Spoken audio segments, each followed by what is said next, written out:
Bonjour à toutes et à tous, c'est moi Saïsai Puissant et aujourd'hui on se retrouve pour une review, comme je dis, classique.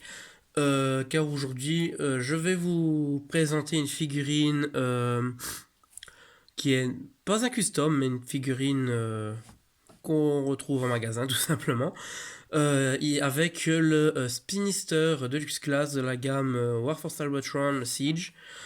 Donc que j'ai acheté un exemplaire si vous m'avez suivi dans le podcast avec Raph et Teftef ainsi qu'Etienne.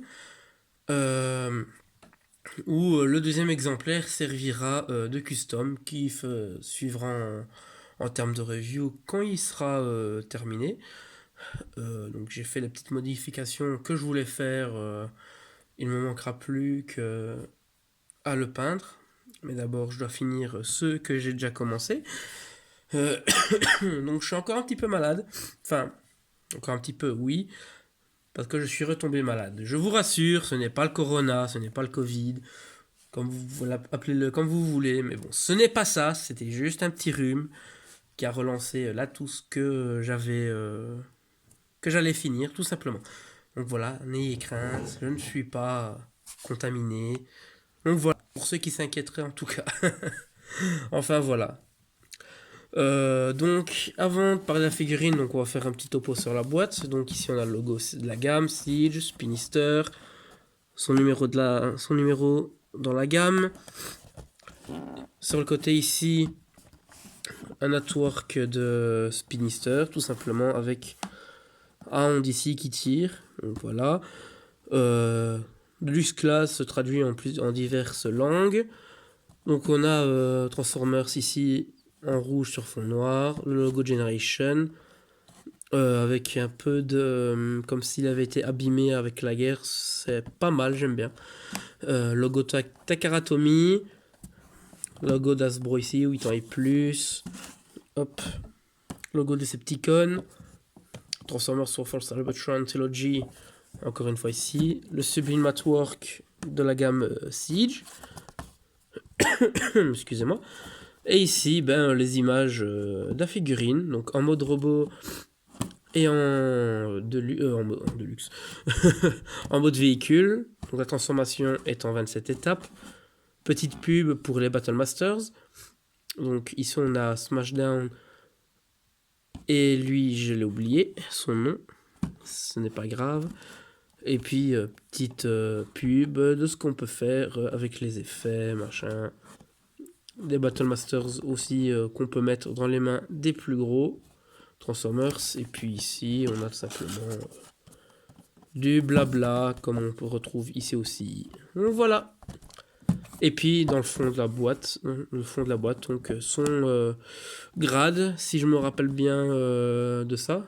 Donc voilà. Ça, c'est tout pour la boîte. Donc maintenant, parlons de Spinister. Donc Spinister qui, franchement, ça aurait été que moi. Voilà, les couleurs, je ne les aime pas. Voilà, je le dis clair et net. Je n'aime pas trop ce qui est trop flashy. Ici, les couleurs sont trop flashy à mon goût. Encore le bleu, ça peut aller, mais c'est vraiment le mauve, rose. Ça me répugne.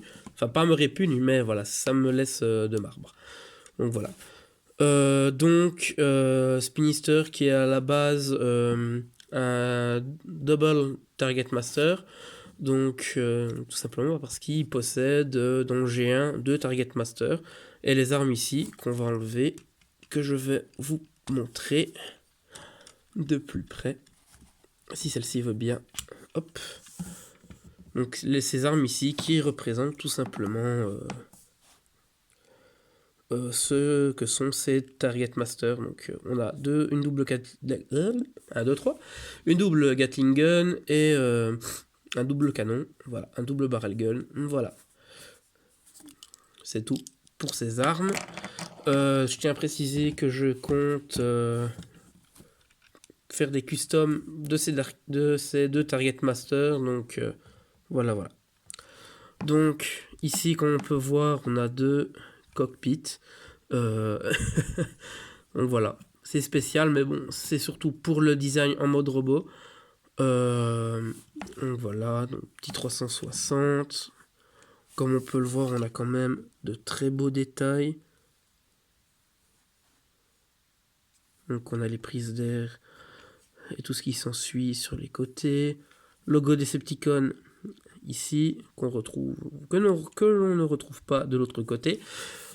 Donc voilà. Franchement, de très beaux détails, il n'y a pas à dire.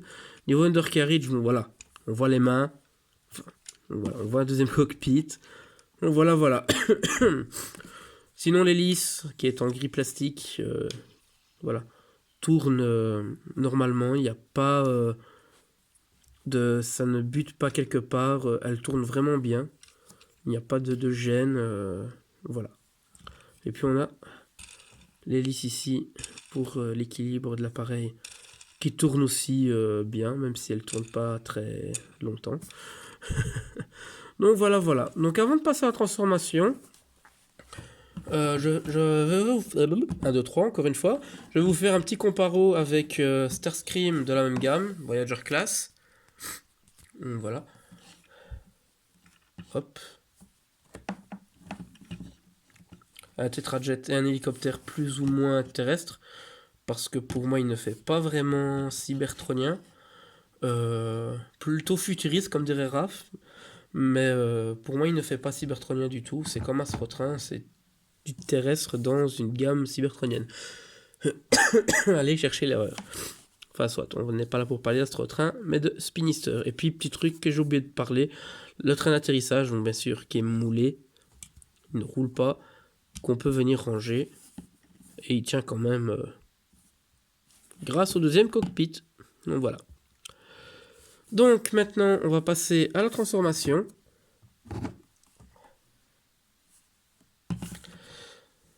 Donc, pour la transformation, donc on va commencer par déclipser les bras ici. Hop. Ensuite, on déclipse la jambe ici. Une partie. On ouvre ce panneau ici. On déclipse aussi le pied, ne pas oublier. On étend. On referme. Hop. Et on met le pied dans l'alignement. Hop. Donc on déclipse ici. Donc on vient déclipser ici. Donc voilà, c'est fait tout seul. Hop. Donc là, le panneau va s'ouvrir automatiquement. Hop. On referme. On déclipse. Et hop. Hop. On remet le pied correctement. Hop.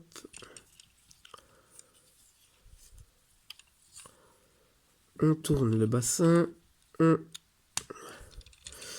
Si je fais les trucs à moitié, ça n'ira pas. Donc, on rabaisse le bassin où on remet le torse correctement comme vous voulez. Dépend de la pièce que vous bougez, que vous déplacez.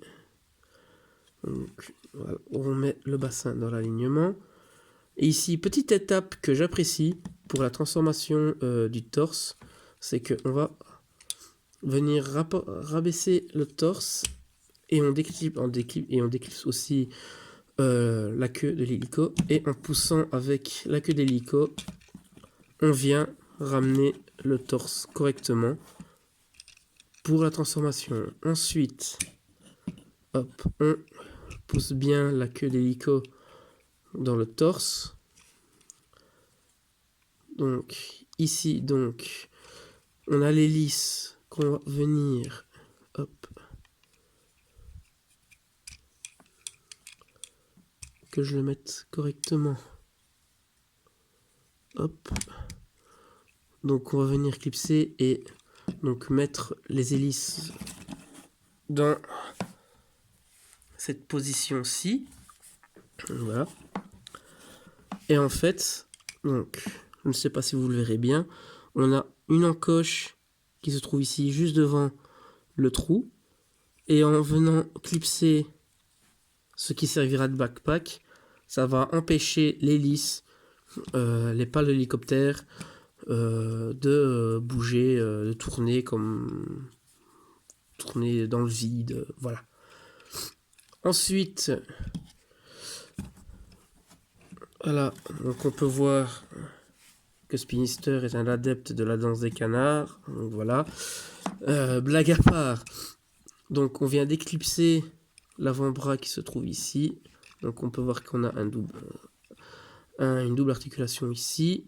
On vient ramener, hop, ici, voilà, et on a Spinister en mode robot. Et honnêtement, même si je ne suis pas fan des couleurs, parce que voilà, elles sont très flashy, voilà pourquoi j'ai voulu l'acheter, parce que je trouvais que le mode robot était magnifique. Donc voilà, donc comme vous pouvez le voir, comme j'ai dit, voilà, je le redis, ce mode robot est vraiment réussi pour moi. Voilà, et c'est là vraiment la raison pour laquelle le moule m'intéressait et que je le trouvais aussi très bien pour le personnage que je veux créer, qui est déjà annoncé et que j'ai inventé depuis très très longtemps déjà, mais que je n'ai jamais trouvé la bonne figurine pour le faire, tout simplement.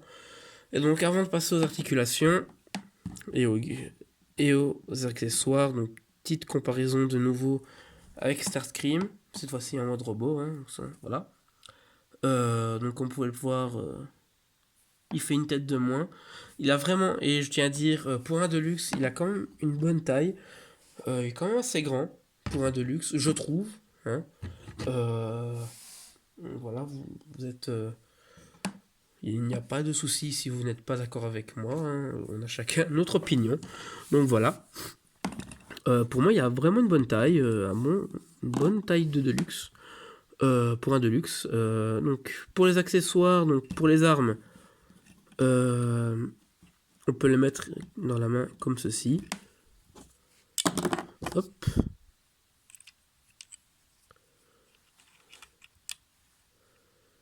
Hop. Donc voilà. Comme ça. Pampin. Sur les Autobots.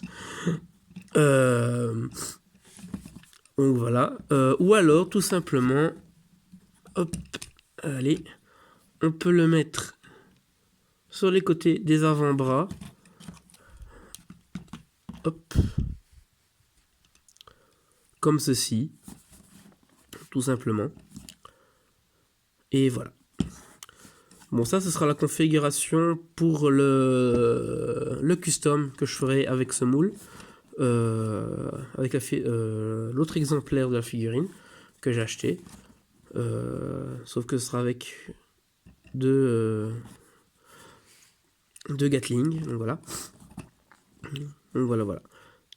Donc, pour les articulations... Ah, j'ai failli oublier. Si on veut, on peut faire une fusion pour les armes, voilà, double canon, enfin quadruple canon de la mort qui tue. C'est, on va dire, ridicule quand même un petit peu. Voilà. Bon, c'est quand même pas si... C'est quand même mieux que les armes avec les Micromasters, faites avec certains Micromasters. Donc, voilà, on va pas s'en plaindre. Hein. Voilà. Donc, et puis, je tiens à dire, dans la notice, contrairement à d'autres dans la gamme, les armes n'ont pas de nom. Donc voilà.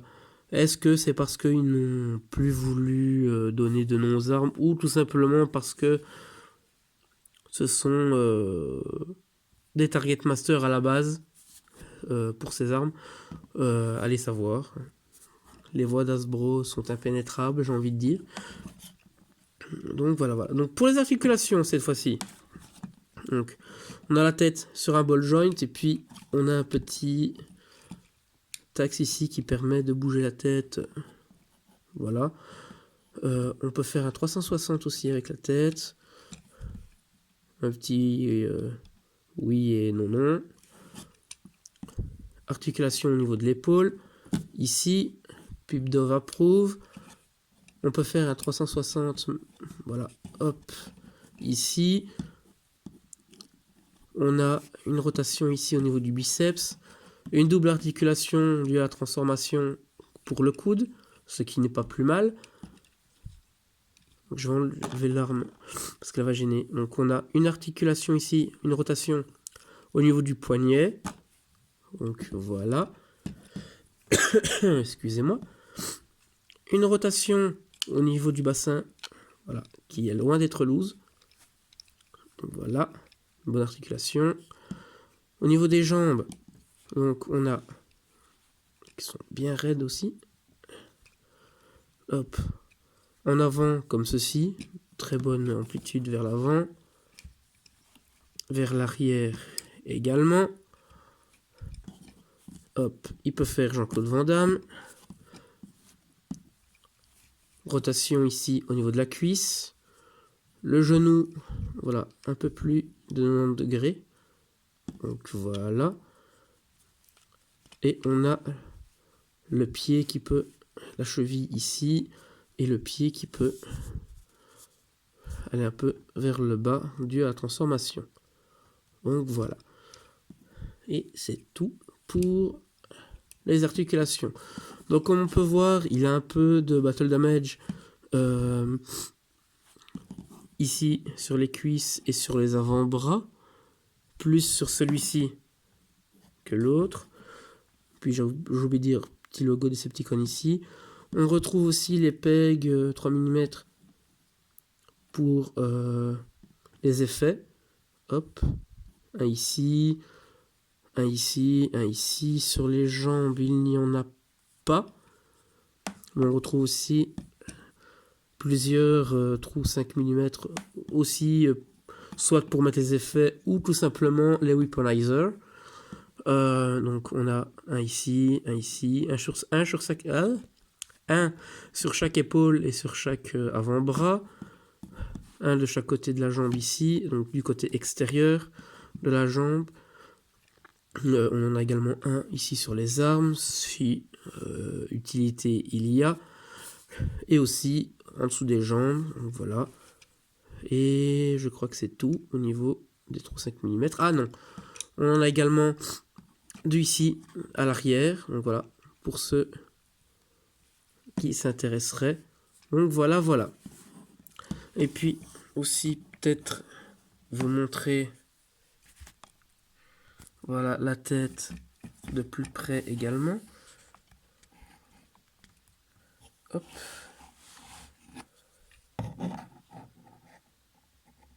Si le focus veut bien se faire. Voilà. Ce que j'aime vraiment bien sur le visage, c'est qu'on a le masque qui est peint et on voit vraiment, on va dire, le vrai visage. Enfin, on voit. C'est un bien grand mot, mais on voit que avec l'application de peinture, on voit que c'est vraiment un masque qui cache une partie du visage. Et ça, c'est toujours un truc que j'aime bien.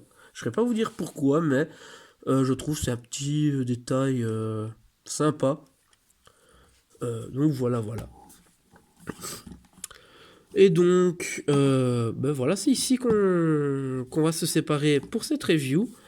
Hop. Donc j'espère que cette review vous a plu. Donc quoi dire de plus, si si vous voulez vous abonner pour être au courant de toutes les vidéos, faites-le, je ne vous y oblige pas. Donc voilà. Également, demain, cela en va de même pour les pouces bleus ou pouces rouges. Donc voilà. Si vous aimez, vous pouvez mettre un like. Si vous n'aimez pas, vous pouvez mettre un pouce rouge. Cela me dérange en rien comparé à certaines personnes. Mais voilà. Et puis, je tiens aussi à vous dire, faites attention. Voilà, si on est en confinement, ce n'est pas pour rien. Et voilà, faites attention à vous. Sortez uniquement pour ce qui est nécessaire. Voilà, surtout pour vos proches. Voilà.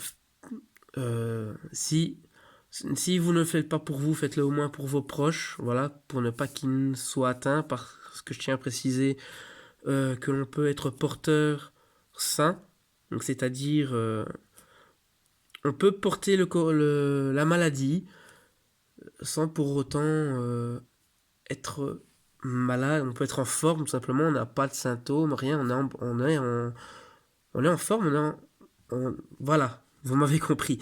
Donc voilà, faites très attention, voilà, c'est tout ce que j'ai à vous dire. Bon, je sais que ça peut plomber un peu, je sais que ça doit plomber la fin de la review, mais voilà, je tenais à vous le dire, je vois plein de personnes qui sortent euh, pour faire la fête, voilà, machin. Voilà, mais ne sortez pas, sortez uniquement pour ce qui est le nécessaire. Et s'il vous plaît, voilà, c'est pas parce qu'on est en confinement que acheter des tonnes de PQ et des coquillettes, ça, ça va vous guérir. Ça va tuer le virus. Donc voilà. Euh, voilà.